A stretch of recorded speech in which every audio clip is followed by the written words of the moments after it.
बस मांस बाप दादों का काम था बेचना।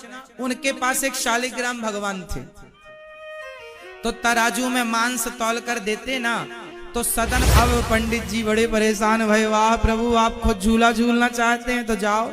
आधी रात को दरवाजा खटखटाया, पंडित जी ने, सदन खोल, ये तेरे भगवान तू संभाल भैया, तेरे भगवान हमारे बस के नहीं है। माता या बीफ के नाम पर काफी हिंसा हुई, तो मैं इस पे पढ़ने की कोशिश कर रहा था कि इसमें शुरुआत कैसे हुई। तो एक घटना मेरे पढ़ने में आई कि जुलाई 1947 में अगर लिखते हैं कि वैदिक काल में गाय का मांस खाया जाता था। प्रोफेसर डीएन झा की किताब है द एंशिएंट डाइटरी प्रैक्टिसेस पे, तो वो भी बताते हैं कि वैदिक काल में भी गाय का मांस खाया जाता था। बाद में जैसे कि कई मुगल राजाओं ने हिंदुओं की भावनाओं का आदर करने के लिए लोगों को आगाह किया था कि आप गाय की हत्या मत होने दीजिए, और ये बात आपको मिलेगी दिल्ली के नेशनल म्यूजियम की एक। उसके पहले अगर आप मुस्लिम राजाओं को देखिए, हिंदू राजाओं को देखिए, तो हिंदू राजाओं के इसी हिंदू के गुरु अनिरुद्ध आचार्य जी की एक शॉर्ट कहानी सुनने जा रहे हैं, जिस कहानी में आप सुन पाएंगे कि किस तरह से इनके भगवान, जिसके नाम शालिग्राम है, वो शालिग्राम भगवान मांस मछली आदि बेचना पसंद करते थे। वैसे तो यही गुरु लोग कहते हैं कि हिंदू धर्म में मांस मछली आदि खाना माना है, लेकिन यही गुरु आज एक कहानी सुना रहे हैं जिसमें कह रहे हैं कि इनके भगवान जो शालिग्राम है वो मांस बेचना पसंद करते थे, और वो मांस बेचने में एक इंसान को मदद भी करते थे। तो वीडियो यार बहुत ही इंटरेस्टिंग होने वाला है। तो आइए पहले हम इस वीडियो क्लिप को देख लेते हैं, और साथ ही साथ इसके ऊपर हम इसी टॉपिक के ऊपर राम पुनियानी सर के एक इन्फॉर्मेटिव शॉर्ट वीडियो भी देख लेते हैं। तो आइए देख लेते हैं बिना टाइम ज़ाया करते हुए आज की इस वीडियो को। आइए देखते हैं। एक भक्त थे, उनका नाम था सदन। क्या नाम था? सदन कसाई। कसाई जोड़ा है मतलब वो उनके बाप दादे मार मार कर जीवों को मांस बेचते थे, तो बाप दादों का काम सदन को मिला, पर सदन मारते नहीं थे, बस मांस बाप दादों का काम था बेचना।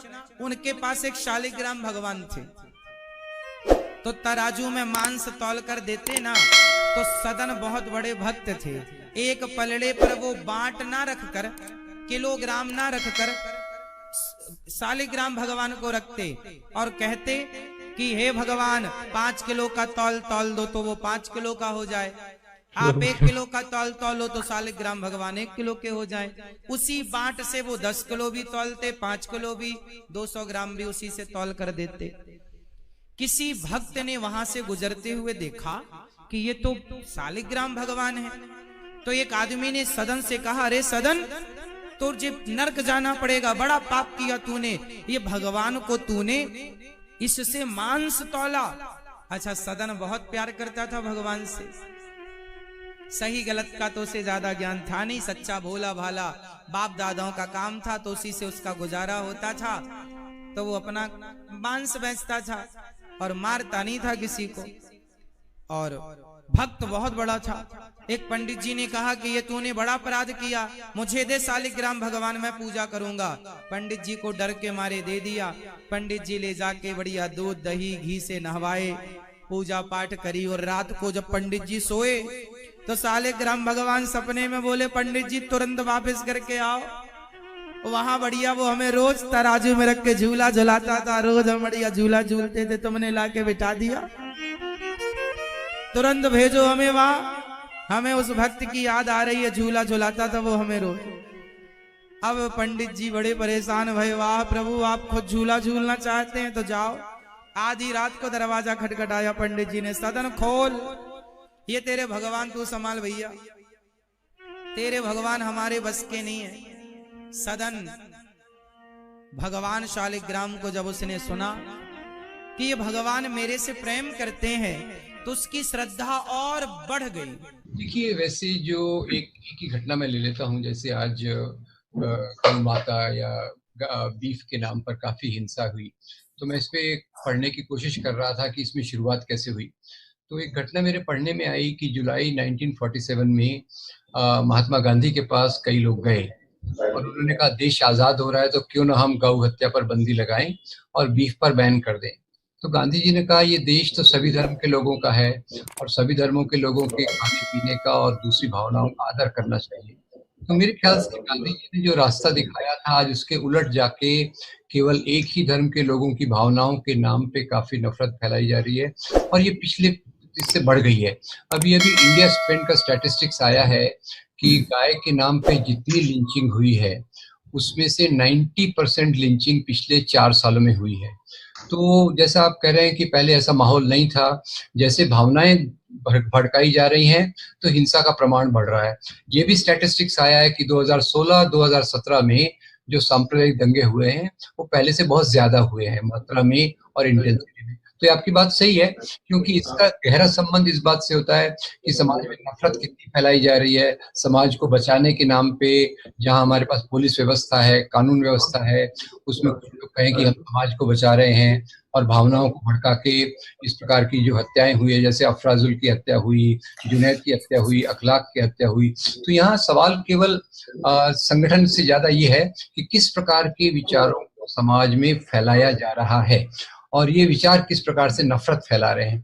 तो आज तो कई घटनाएं ये रोज की रोज हो रही हैं। तो ये विचारधारा जो एक धर्म के देश नाम पे राष्ट्र बनाना चाहती है, वो मेरे ख्याल से पहले से ज्यादा ये जो आपने बताया ये तो 70 साल का अपना सामने की हिस्ट्री है, लेकिन अगर हम और पीछे जाएं, बल्कि जो मुगलों का जो दौर था उससे भी पीछे अगर चले जाएं, जब यहाँ पर हिंदू राजाओं की हर तरफ हुकूमत थी, तो क्या उस जमाने में भी दलित हुआ करते थे और शायद उस जमाने में भी बीफ कंजम्पशन था, तो क्या इस तरह की मॉब लिंचिंग्स का कोई वाकया कहीं आपकी नजर में हिस्ट्री में गुजरा है? देखिए, मैं थोड़ा और आपको पीछे ले जाऊंगा कि स्वामी विवेकानंद एक जगह लिखते हैं कि वैदिक काल में गाय का मांस खाया जाता था। प्रोफेसर डीएन झा की किताब है द एंशिएंट डाइटरी प्रैक्टिसेस पे, तो वो भी बताते हैं कि वैदिक काल में भी गाय का मांस खाया जाता था। बाद में जैसे कृषि समाज का विकास हुआ तो उसके बाद गाय की जो बलि दी जाती थी उस पे समाज की तरफ से एक रोक आई, पर इस प्रकार के अत्याचार पहले कभी सुनने में नहीं आए। मैं आपको ये भी बता दूं कि कई मुगल राजाओं ने हिंदुओं की भावनाओं का आदर करने के लिए लोगों को आगाह किया था कि आप गाय की हत्या मत होने दीजिए।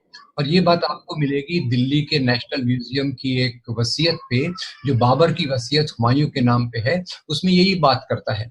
तो पर क्या हुआ, आजादी के आंदोलन के दौरान जब अंग्रेजों ने यहाँ नफरत की राजनीति फैलाई, डिवाइड एंड रूल की नीति किया, तो उस समय एक जगह सुअर, पिग और मस्जिद और दूसरी तरफ गाय और मंदिर, इसके नाम पे दंगे भड़काए गए। ये आजादी के आंदोलन से ही चालू हुआ है। जैसे कि सांप्रदायिक सोच, कम्युनल थिंकिंग बढ़ी, वो कॉलोनियल पीरियड में बढ़ी। उसके पहले अगर आप मुस्लिम राजाओं को देखिए, हिंदू राजाओं को देखिए, तो हिंदू राजाओं के साथ जैसे हमारे शिवाजी महाराज के साथ तो कई मुसलमान उनके अधिकारी थे, वगैरह वगैरह। मुसलमान राजाओं के साथ हिंदू थे, तो ये मिक्स